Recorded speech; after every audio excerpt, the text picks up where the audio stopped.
verdadero desfile de estrellas hubo en Los Ángeles con la premier de la cinta Compadres, donde aparecen Aislinn Derbez, Eric Elías y muchos más. Y ahí también estuvo Evelyn Sicarios, que no le perdió pie ni pasada ni pisada. Famosos y ahora está en vivo desde Los Ángeles para contarnos.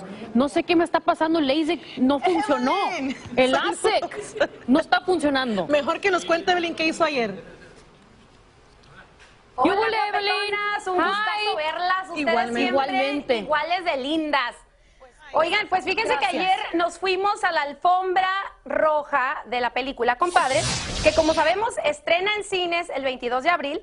Estuvo ahí Omar Chaparro, Aislinn Derbez, Camila Sodi, entre muchos otros. Esta película es una película bilingüe que llegará al corazón de todos los latinos en este país. En la alfombra, Omar Chaparro nos contó pues que está muy contento de por fin hacer un personaje alejado de la comedia. Aislinn Derbez traía un vestido rojo entalladito, se veía espectacular. Ya pronto también se nos casa, así que nos contó que está muy nerviosa y que piensa pronto encargar bebés, si es posible. Camila Sodi traía un vestido de una diseñadora mexicana también, y entre otros que no son parte de la película, pero salieron a apoyar, fue Miguel Gaxiola, que es hermano de Jorge Gaxiola de Voz de Mando. Mucho talento, acuérdense. De hecho, aparte, también estuvo ahí Cristi Solís, la hermosa, elegante esposa de Marco Antonio Solís, que habló con nuestras cámaras. Vean nada más lo que nos dijo. Es importante estar aquí y apoyar a todos los compañeros, ¿no? Sobre todo cuando es un talento tan importante. ¿Y dónde dejamos al marido esta noche? El marido está cantando ahorita en el Luna Park. Entonces, nada, me dio la venia bendita para que viniera aquí un ratito. ¿Y las niñas hermosas cómo andan?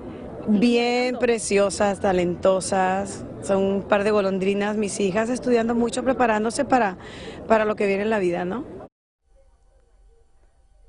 Así es, Marco Antonio Solís andaba en Luna Park, Buenos Aires, Argentina, pero ella salió a disfrutar y apoyar, dijo que a su compadre Omar Chaparro. Esta película, compadres, acuérdense que también sale Espinosa Paz, que la hace de pollero, y nuestro amigo Adrián Uribe. Así que hay que ir al cine este fin de semana y apoyar a nuestra gente latina que la anda armando bien y bonito en Hollywood. Bueno, pues vamos a ver cuándo la vamos a ver este fin de semana, si es el sábado, el domingo o el viernes. Gracias. Gracias, Evelyn. Besos. ¿Evelyn no contesta? No. Ah, le cortaron el micrófono. Hubo una pequeña falla ¿Por qué? técnica. Ahí está. Es que ya era mucho. Ya se fue, mira, ya se fue.